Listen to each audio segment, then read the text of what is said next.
When I told my college-age daughter that I was teaching an introductory, mandatory class about the Bible, she impishly remarked, "You know, Mom, that's one of those classes that we just want to get out of the way so we can get on to the real stuff that interests us." Great. Well, I also suspected, correctly, how students might view the Bible. Many would be apathetic. It's so long and boring and difficult to understand, and it has nothing to do with life today. Others would be repulsed by how people fight over it, or wield it as a tool of abuse, or use it for their own agendas. And some would cherish it deeply, knowing its impact on their lives, yet also maybe thinking that they know more about it than they actually do. So how then could I engage these students? I want them to encounter the depth and the breadth of a living Bible. I want imaginations captured as biblical characters struggle. I want different interpretations of Scripture to stun them into thinking critically, to learn more about cultures back then, and discover fresh ways of reading Scripture. Now, besides thinking about the classes and assignments, I also knew that I had to make a decision about textbooks. Which one do I choose? Quality of scholarship, choice of content and organization, as well as presentation varies between them. But a textbook provides tonality and a direction, which will speak to this diverse yet unwilling audience.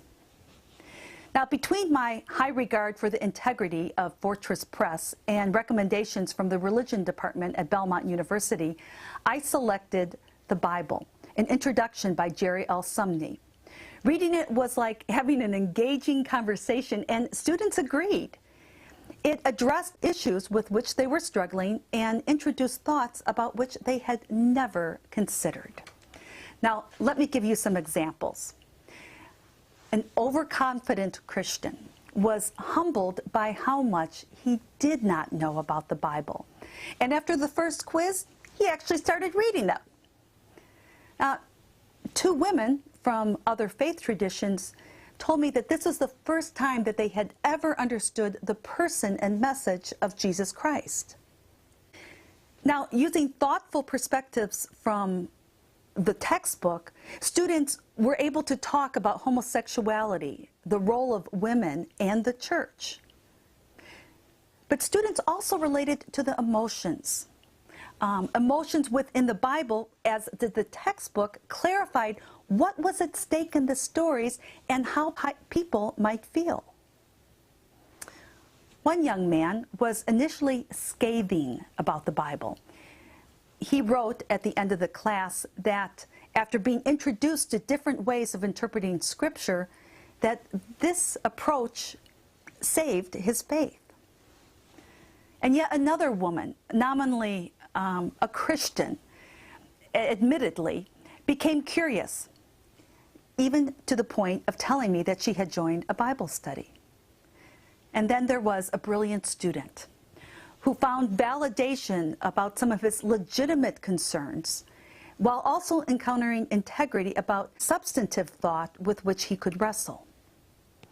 So with its solid scholarship and engaging tonality, this textbook provided thought, generated conversation, and created a renewed community. Yes.